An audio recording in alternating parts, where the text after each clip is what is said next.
you put a lot of time and effort into your e-commerce business. Designing your website, constantly growing your online presence, consistently nurturing your email list. I'm not gonna lie, I'm impressed. But wait, did you put all that effort into the self-published book you're selling through your website? You want your e-commerce website to look as professional as any other successful brand, so why wouldn't your book get the same treatment?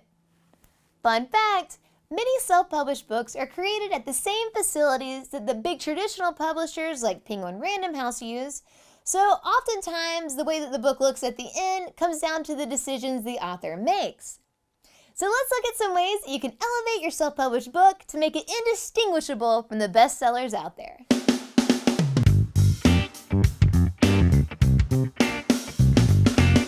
We'll start with your book cover. Specifically the spine, since that's what you see first in a retail setting. So I know that figuring out the spine width to your book may be a daunting task and tempting to skip over, especially if you're selling online. But think about all the free advertising you're missing out on if, someone buys your book and then maybe they're hosting a fabulous dinner party and someone is perusing their library and they see, a blank spine? How can they ask about this wonderful book if they see nothing on the spine? So don't do that. Don't miss out on that free advertising. Take the time to get your spine just right. Your spine absolutely needs the author name and title of the book. And be sure to include this information in a way that matches the rest of the cover aesthetically. Pro tip, the spine text should run from top to bottom, not bottom to top. If you really want to line your book up with the traditionally published, consider adding a logo. So if you've already got your e-commerce brand up and running, you probably already have a logo created. So consider adding that under the author name on the spine for a super professional and polished look. Next up is arguably the most important part of your book, the cover. So we've gone through great lengths of explaining what a good book cover is and how you can achieve it. So we won't rehash all of that here, but we will drop some links in the description below so you can take a look. But what we will focus on is the back cover, which we don't talk about nearly as much and is something that self-published authors can tend to skimp on sometimes. Your back cover is an essential marketing tool in which you can tell your readers a little bit about the book before they even buy it. So at the very least, your back cover should have your cover copy or your book's description.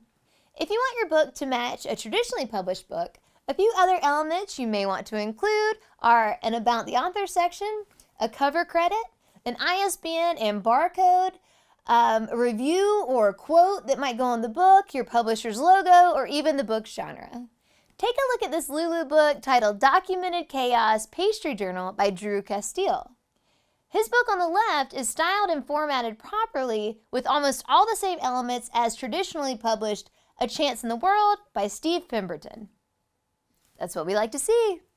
Let's dive deeper into the back cover and talk about our third visual indicator your book is self-published, the aforementioned cover copy. Your cover copy should clearly, concisely, and coherently explain what your book is about. This is the only sneak peek that your readers will get before making the purchase. It's your chance to convince online shoppers that your book is going to provide the information or entertainment they're looking for. Take advantage of that opportunity. It's also important to pay attention to the formatting of your cover copy. It should be aesthetically pleasing and easy to read. It should also be justified, meaning aligned with both margins as seen in the example here. When in doubt, look at any traditionally published book on your bookshelf and see how they were designed to match industry standards. Now that we've convinced readers to buy the book, let's talk about the interior. So have you ever opened a book and it starts right when you open it, like right on the front page? Probably not. There's always a handful of pages that precede the start of the text, and this is called front matter. Traditionally, a book's front matter is made up of a half title page, a full title page, copyright page, dedication page, and table of contents. There may be some additional or blank pages in the front of the book as well, and ultimately what you include is completely up to you, but you should absolutely plan to include front matter in your book. Opening a book and not seeing any front matter is a dead giveaway that it's not traditionally published and may even detract from the legitimacy of your book. And no one wants an illegitimate book.